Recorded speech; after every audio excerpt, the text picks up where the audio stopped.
Hello Leo, thank you for joining me for your weekly forecast for week commencing the 16th of April.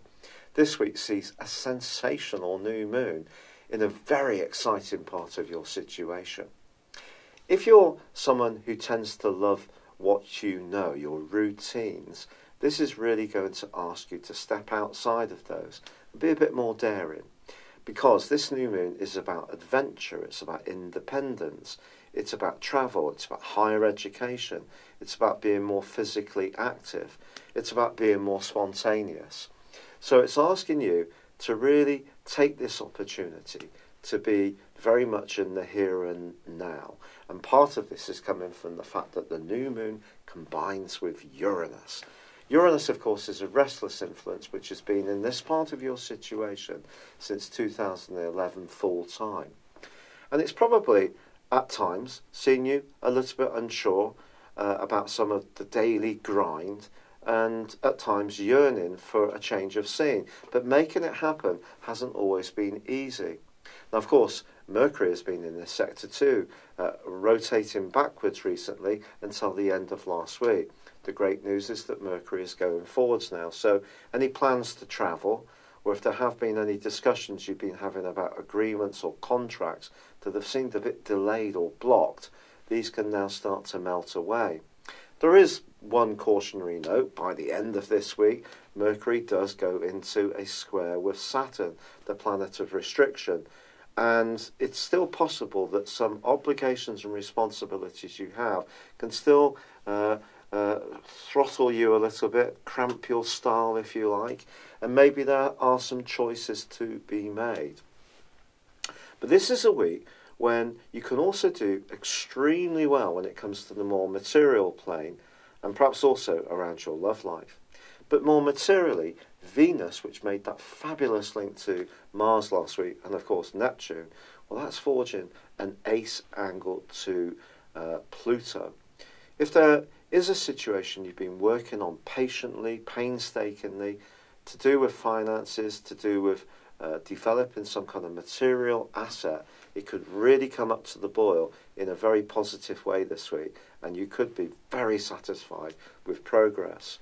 Also, the Sun is going to punch its way into the sign of Taurus on Friday, which is going to give you even more appreciation of more worldly and material strands, and also make you think more about your goals and ambitions. But it's also true that Mars does continue that rather subtle angle to Neptune. So if you are discussing any practicalities in your situation, the way you do this with others, and especially someone you're very close to, if it can be a mixture of drive but also empathy, I think it will work better for you. Now, it's also true that as the Sun makes its way into Taurus, for about a week, Venus is going to still be here too. So this is your chance to use your graciousness, your charisma in a positive way when it comes to worldly interaction. So if you want to apply for new jobs and the restlessness that's coming through this particular new moon shows up in your situation by feeling like you have itchy feet around your career, well, I do feel who you know is just as important as what you know. But Saturn, the planet of structure and restriction, is going to go into a retrograde on Wednesday for 5.5 months. So you do need to still be very disciplined about how you eat, drink, how much actual effort you put into situations. It needs to be carefully tailored so you're not overdoing things and you are giving yourself space to do the things that make you feel liberated, which is coming through this new moon. But Chiron, the wounded healer, also arrives on Big Tuesday, the day of the new moon, into the sign of Aries too.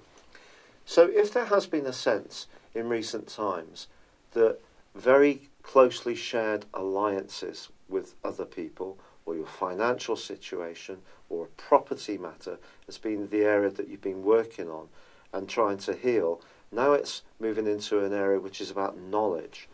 If you feel that you're a bit lacking in this area, it could see you checking out some kind of online course, perhaps doing a degree with the Open University if you're in the UK, or something similar in your area, where you can work from home and send in your assignments, but also progress professionally from this extra knowledge, or just give yourself a real sense that you can educate yourself and become much more knowledgeable. So if there is a bit of an open sore with you in this area, this is something that you can reform. If you've not travelled very much in your life, perhaps due to circumstances, health matters, other limitations, that could be an area that also you want to really embrace in the coming months, but particularly for the next 6 months through to September.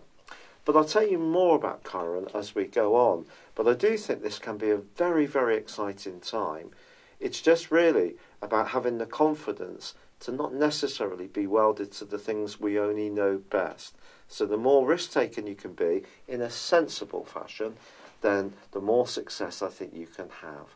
It's been a real pleasure being with you, Leo. Thank you for joining me. I'd love it if you would like or comment on this video or subscribe to my channel if you've yet to do so. But for now, good luck and goodbye. Thank you for joining me. If you'd like to know more, please visit my website at www.patrickarundell.com or download my free app in iOS, Google or Facebook at www.horoscope-ace.com. Thanks and goodbye.